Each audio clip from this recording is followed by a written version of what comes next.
It's October 4th. It's 8 o'clock. Yesterday I made a video and I said something about Lilith. And somebody left a comment that every time I mention Liz, it makes her think of Lilith and that Lilith has me charmed. And I know how it looks. And but that's not what it is. I was pushed all day to do this. That maybe because I've lived with it for 4 years, because of the things that I've witnessed, because I think I would have ended up just like Liz if our father hadn't intervened when I was a kid. And because of the stuff he has given me understanding about this, that maybe I should explain so maybe people will understand.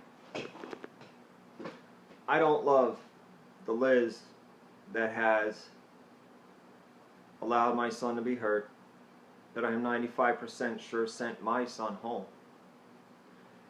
I don't love the Liz that cheated, lied, poisoned me, or any of the other stuff. I love the Liz that died because something came out of her throat, and when she woke up on that couch after being with her child for 2 years every day, except for when she went 3 weeks to rehab, she was with that child every day. When she woke up, she looked at him, she had never seen him before. That's the Liz that I love. And now I'm going to try and explain how this is. When we're born, people don't realize how strong our brain is, and even as a child, how strong the will to live is. When we are 1 year old, and we start to get beat by our mother, and I mean beat, not just a spanking, beat, and told at an earliest age by the people that we love and trust the most that we're useless, we're no good, we're this, we're that. A human brain can only handle so much. So in order to protect itself, it retreats. Personality A, the child that was born, the innocent, loving, happy, full of hope child, gets pushed back. And another child is basically created, personality B. As they get older and the abuse begins to get worse, personality B becomes predominant. Personality A is still in there, but it's pushed to the back. It stays in the back because it can't accept the hell that it endures. And now, Liz and I were both the same as kids. We both read books constantly. That's all I did was read. And it was a way to escape. It was a way for me as a child and for Liz to find a way out. To find a way to still have hopes and dreams and happiness and a way to get away from the pain.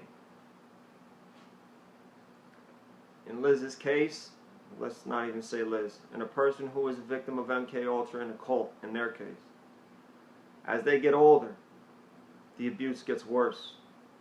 Especially for a girl, it becomes sexual. Imagine being a 5-year-old girl and your father climbing on top of you. Even personality B would not be strong enough to handle that. So once again, another personality is created. Now you have to remember, these personalities are totally different. Personality A may be so scared of heights they can't stand on a chair to reach in a cabinet. Personality C will climb a 60-foot tree and not even blink. Personality C may enjoy steak. Personality A won't like the taste of it. Personality B may love to go fishing, and personality A and C can't stand the thought of it. They are each unique individuals with a background, with a history, with memories and thoughts and feelings and emotions. As they begin to get older and the abuse gets worse because of the use of the occult, demons are attached to these personalities. And now you have to remember, each personality is just a piece of the original A, that soul. And when these things are attached, it's not a normal possession. It is intertwined with that person's soul. Like 3 different ropes, all twisted together. And now imagine personality A. The child that had to hide. The child that couldn't stand the stuff that she was made to do. Personality A comes up sometimes. And personality A is still that innocent, happy, good person. But as they try to do good, these other personalities jump up and yank them back. Imagine, and this is how sick it really is and how deep it really goes. These things that are attached to these other personalities know that the original personality is in there. Imagine being a mother and having the knowledge that you are watching your own hand, go into a child with a knife and not being able to stop it, not being able to do anything about it. Your own hand. You are looking through your eyes at your hand hurting somebody, your child, another child, somebody else. And there is not a thing you could do. Imagine wanting nothing your whole life but to be loved and cared for. And every time if you finally found someone who gave you all that stuff that you longed for so much, but because these other personalities jump up whenever they want and do not want personality A to be happy, loved, safe, secure, they intentionally destroy, hurt, cheat. When I first got with Liz, she used to go work up this lake with her father's best friend, which is the one that used to make his children share their underage girlfriends for them to stay in their house. She would go for the weekend at this lake and work for these rich people that all have bunkers and all that stuff. I know what these people are. And she would come home with holes in her arms. And I would know she cheated on me. Imagine personality A coming home to the person that they love, only remembering that they went to work this weekend, not remembering any of the other stuff that happened. And that person that they love now, who promised them, I will keep you safe, secure, happy, telling them, I know you cheated on me. Personality A, no, I didn't. Not knowing why the person that she loves so much is accusing her of something that she didn't do. Because she didn't. That's how bad it is. That's how twisted this whole thing is. That's why it's so hard to understand. Personality A is that small, innocent child who was hurt, abused, and only wants someone to love him. But whenever personality A starts to get somewhere, personality B and C jump up.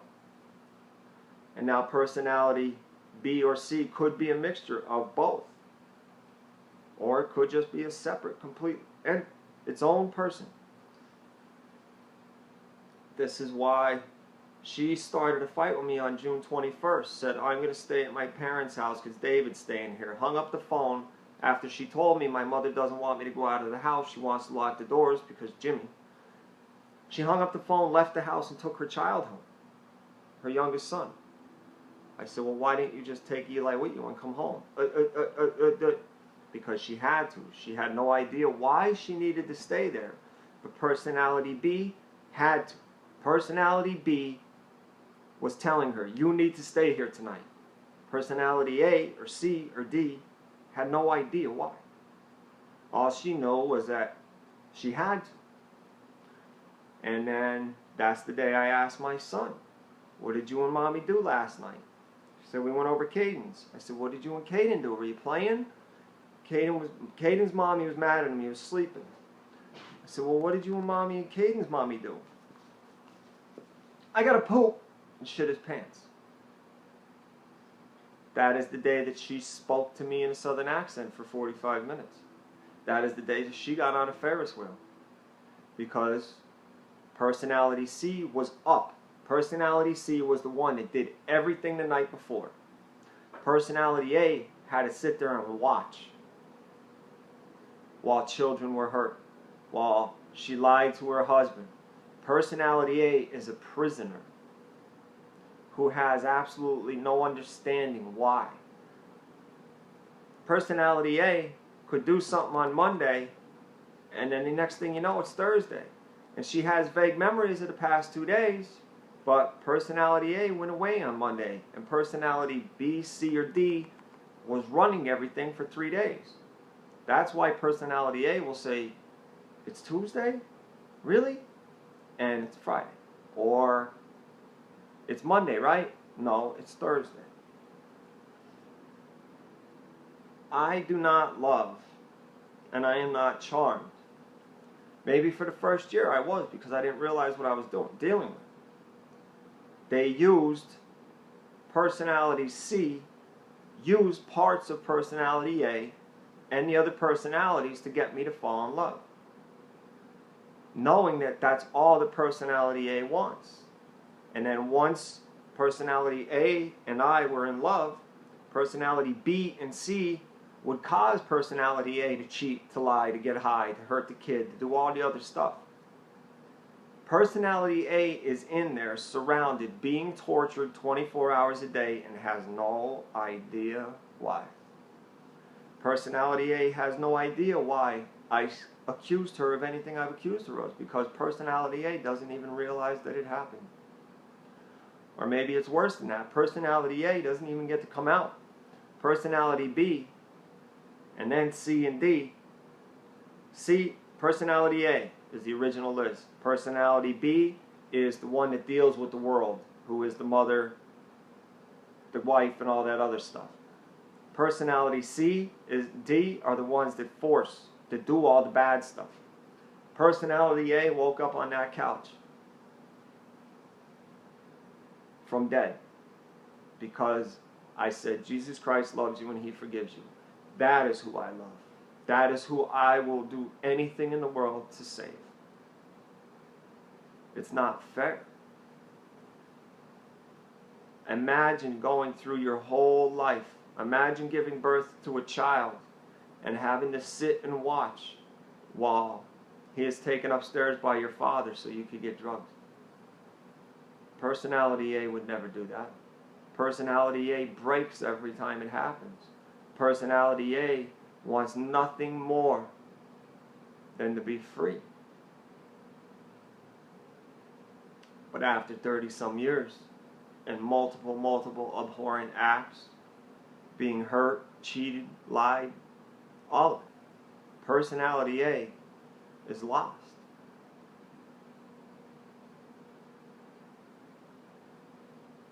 I understand why people think like you gotta be an idiot to still love this girl, but you don't understand. I don't love that girl. I love my wife. And she is tormented more than I could ever imagine. Anybody that has a child, imagine that. It'd be hard enough to sit and watch somebody hurt your child. Imagine having to sit and watch while your own hand did it and not being able to stop it. Not understanding, why is this happening?